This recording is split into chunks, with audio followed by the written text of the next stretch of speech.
প্রায় 400 বছর আগে 1687 সালে এই কাকিনা জমিদার বাড়িটি প্রতিষ্ঠিত হয়। কাকিনার এই জমিদার বাড়িটি প্রতিষ্ঠিত হওয়ার আগে এটি ছিল একটি চাকলা, যা ছিল কুচবিহার রাজ্যের মহারাজা মদ নারায়ণের অধীনে। তখন এই কাকিনা চাকলার চাকলাদার ছিলেন ইন্দ্র নারায়ণ চক্রবর্তী। 1687 সালে ঘোড়াঘাটের ফৌজদার ইবাদত খাঁ কোচবিহারের রাজার বিরুদ্ধে যুদ্ধ ঘোষণা করে। তার পরিপ্রেক্ষিতে রঘুরামের দুই পুত্র রাঘবেন্দ্র নারায়ণ ও রাম নারায়ণ ফৌজদারের পক্ষে চলে যায়। রাঘবেন্দ্র নারায়ণ ও রাম নারায়ণ পিতা রঘুরাম ছিলেন চাকলাদার ইন্দ্র নারায়ণ চক্রবর্তীর কাকিনা চাকলার সাধারণ কর্মচারী। মুঘলদের এই অভিযানে কুচবিহাররা পরাজিত হয় এবং মুঘলদের জয় হয়। তখন তারা চাকলাদার ইন্দ্র নারায়ণ চক্রবর্তীকে চাকলাদার থেকে বহিষ্কার করেন। তারপরে রঘুরামের দুই পুত্র রাঘবেন্দ্র নারায়ণকে পরগনা 62 ও রামনারায়ণকে পরগনা কাকিনার চৌধুরী নিযুক্ত করা হয়। আর এরই মধ্যে দিয়ে ইন্দ্র নারায়ণ চক্রবর্তী কাকিনার চাকলাদারি শেষ হয়ে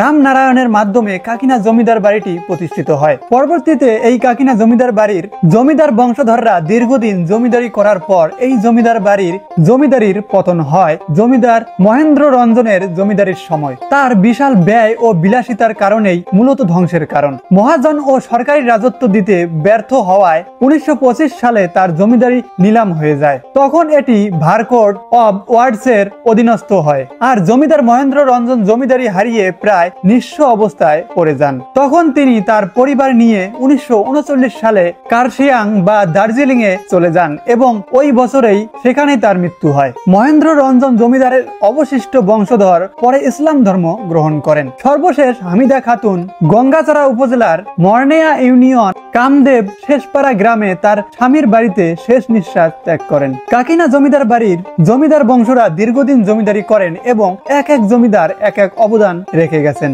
যা তাদের ইতিহাসের খাতায় নাম গেঁথে রয়েছে। এর মধ্যে উল্লেখযোগ্য হলো 1849 সালে এই জমিদার বাড়ির জমিদারি পাওয়া শম্ভুচরণ রায়, তিনি একটি সাপ্তাহিক পত্রিকা বের করেন 1860 সালে, যার নাম দেয়া হয় রঙ্গপুর প্রকাশ। এটি হলো রংপুর জেলার প্রথম পত্রিকা। আর একটা হাসপাতাল তৈরি করেন, নাম দেন শম্ভুচরণ চ্যারিটেবল হসপিটাল।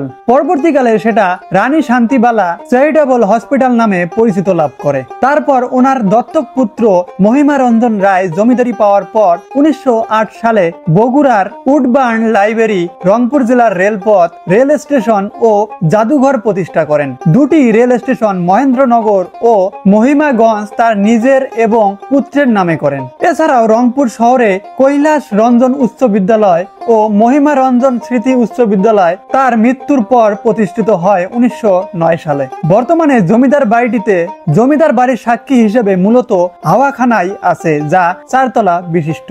জমিদারদের শ্যাওলা ভরা গোপন আস্তানা, মিলনায়তন ও বাড়ির দূরের জমিদার বাড়ির ঔষধখানা আছে। আর মূল বাড়িটি এখন উত্তর বাংলা কলেজ হিসাবে ব্যবহৃত হচ্ছে।